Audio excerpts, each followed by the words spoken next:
Hi ನಮಸ್ಕಾರ ಎಲ್ರಿಗೂ welcome back to Bharati Kaur Kannada vlogs. ಇದು ನನ್ನ ಸಿಂಪಲ್ ಲೈಫ್ ಸ್ಟೈಲ್ ಬ್ಲಾಗ್ ಆಗಿರುತ್ತೆ.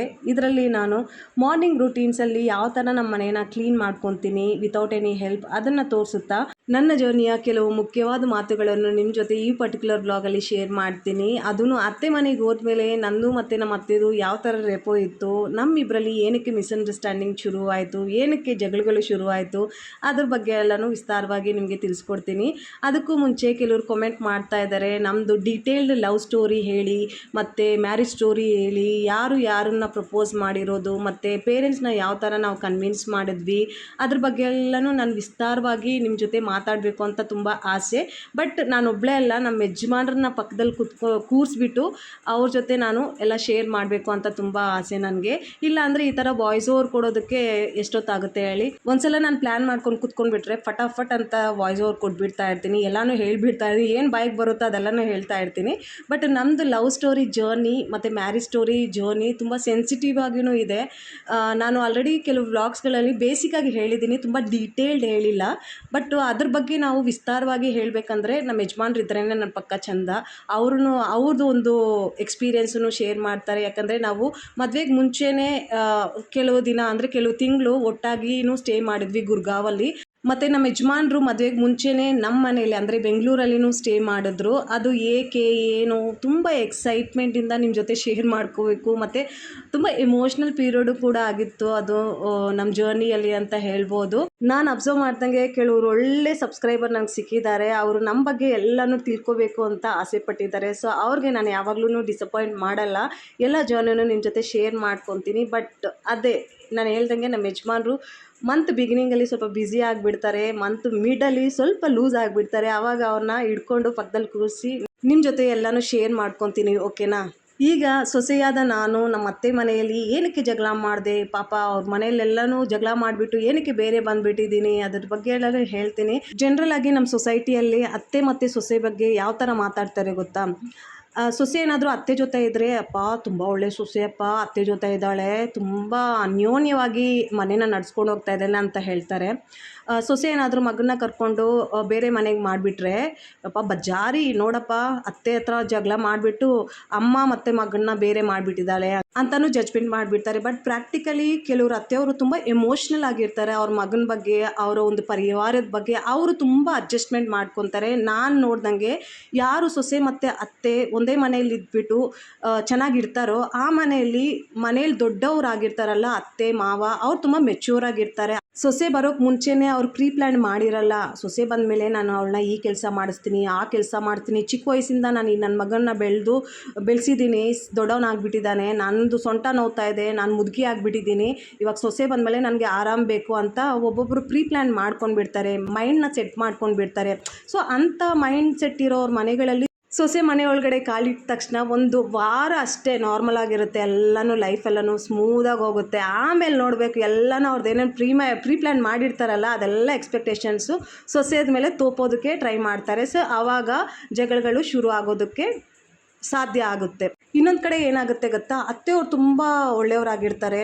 ಬರೋ ಸೊಸೆ ಅಮ್ಮನ ಮನೆಯಲ್ಲೇ ಪ್ರೀ ಪ್ಲ್ಯಾನ್ ಮಾಡ್ಕೊಂಡು ಬಂದುಬಿಡ್ತಾರೆ. ಅಯ್ಯೋ ನಾನು ಅತ್ತೆ ಮನೆಗೆ ಹೋದ್ಮೇಲೆ ಹಿಂಗೆ ಇರ್ತೀನಿ, ಅದೇ ಮಾಡ್ತೀನಿ, ಅವ್ರ ಹತ್ರ ಕೂತ್ಕೊಳ್ಳಲ್ಲ, ತುಂಬ ಎಲ್ಲ ಇಟ್ಕೊಳ್ಳಲ್ಲ, ಅವ್ರ ಜೊತೆ ತುಂಬ ಎಮೋಷ್ನಲ್ ಆಗೆಲ್ಲನೂ ಇಟ್ಕೊಂಡ್ಬಿಟ್ರೆ ಅಮ್ಮ ನನ್ನ ತಲೆ ಮೇಲೇ ಬಂದು ಕೂತ್ಕೊತಾಳೆ, ಅಡುಗೆಲ್ಲ ಮಾಡಲ್ಲ, ನಾನು ಕೆಲ್ಸಕ್ಕೆ ಹೋಗ್ಬಿಡ್ತೀನಿ, ನಾನು ಇಂಡಿಪೆಂಡೆಂಟ್ ವುಮೆನ್ ಆಗಿರ್ತೀನಿ, ಸುಮ್ಮನೆ ಏನಂದರೆ ಏನು ಅಷ್ಟರಲ್ಲೇ ಇಟ್ಕೊತೀನಿ, ಯಜಮಾನ್ರ ಮುಂದೆ ಸ್ವಲ್ಪ ನಾಟಕ ಮಾಡ್ತೀನಿ, ಒಳ್ಳೆತನನ ತೋರಿಸ್ತೀನಿ, ಯಜಮಾನ್ರಿಲ್ಲ ಅಂದರೆ ನನ್ನ ತನನ ನಾನು ಬಿಟ್ಕೊಡಲ್ಲ, ಹಂಗೆ ಎಲ್ಲನೂ ಪ್ರೀ ಪ್ಲ್ಯಾನ್ ಮಾಡ್ಕೊಂಡು ಬಂದುಬಿಡ್ತಾರೆ. ಸೊ ಈ ಥರ ಸಿಚುವೇಷನಲ್ಲಿನೂ ತುಂಬ ಜಗಳಗಳು ಆಗೋ ಸಾಧ್ಯತೆ ಇರುತ್ತೆ.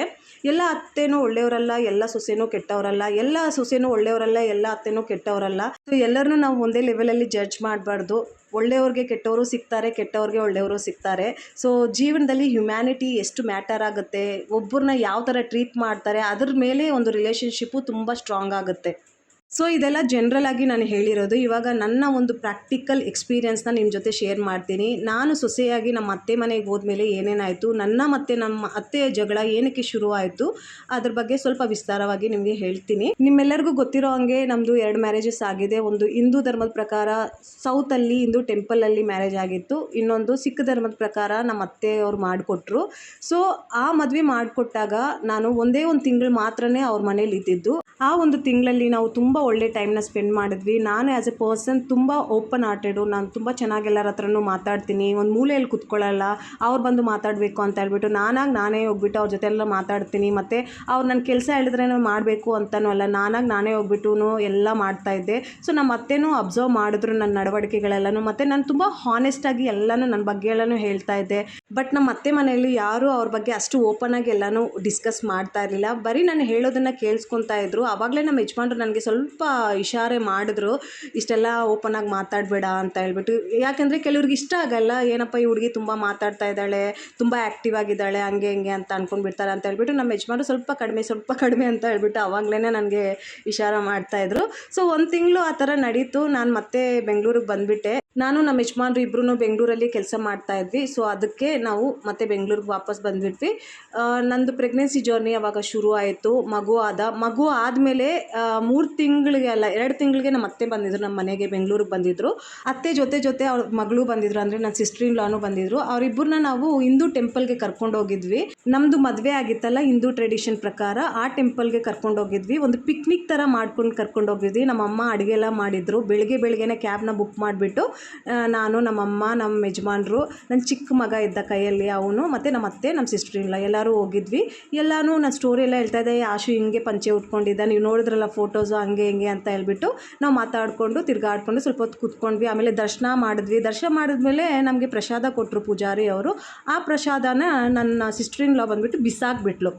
ಅದಕ್ಕೆ ನಮ್ಮ ಯಜಮಾನ್ರು ಸಡನ್ನಾಗಿ ರಿಯಾಕ್ಟ್ ಮಾಡಿಬಿಟ್ರು. ಏನಕ್ಕೆ ನೀನು ಪ್ರಸಾದನ ಹಿಂಗೆ ಬಿಸಾಕಿದೀಯಾ, ನೀನು ತಿಂದಿಲ್ಲ ಅಂದರೆ ನಮಗಾದ್ರೂ ಕೊಡ್ಬೋದಾಗಿತ್ತಲ್ಲ ಅಂತ ಅದಕ್ಕೆ ನಮ್ಮ ಅತ್ತೆ ರೆಸ್ಪಾಂಡ್ ಮಾಡಿದ್ರು, ನೀನು ಇವಾಗಲೇ ಹಿಂಗೆ ಆಗ್ಬಿಟ್ಟಿದೀಯಾ, ಇವ್ರ ಕಡೆ ಸಪೋರ್ಟ್ ಮಾಡ್ತಾ ಇದೀಯಾ, ಇವ್ರು ಇದ್ರಲ್ಲಿ ಬಂದುಬಿಟ್ಟಿದೀಯಾ, ನೀನು ಏನು ಮಾಡು, ನೀನು ಇಲ್ಲೇ ಇದ್ಬಿಡು ಅಂತ ಹೇಳಿದ್ರೆ. ಆವಾಗ ನನಗೆ ಒಂಥರ ಪಿನ್ನು ಚುಚ್ಚಿದಂಗೆ ಆಯಿತು.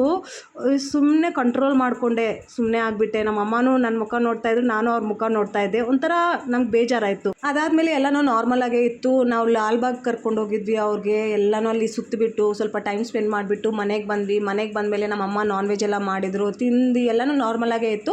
ಆಮೇಲೆ ನಮ್ಮ ಅತ್ತೆ ನೆಕ್ಸ್ಟ್ ಡೇ ಮಾತಾಡೋವಾಗ ಹೇಳಿದ್ರು ನನಗೆ, ನೀನು ನಮ್ಮ ಮನೆಗೆ ಇವಾಗ ಪರ್ಮನೆಂಟಾಗಿ ಬಂದುಬಿಡು, ಮಾರ್ಚ್ ಒಳಗಡೆ ಬಂದುಬಿಡು, ಅಲ್ಲೇ ಸೆಟಲ್ ಆಗಿ ನೀವಿಬ್ಬರು ಅಂತ ಹೇಳಿದ್ರೆ. ನಾನು ಸರಿ ಅಂತ ಹೇಳಿದೆ. ಆಮೇಲೆ ಮನೆಗೆ ಬಂದಮೇಲೆ ನೀನು ಮನೇಲಿ ಕುತ್ಕೋಬಾರ್ದು, ಕೆಲ್ಸಕ್ಕೆ ಹೋಗಬೇಕು ಅಂತ ಹೇಳಿದ್ರು. ಅದಕ್ಕೂ ನಾನು ಸರಿ ಅಂತ ಹೇಳಿದೆ.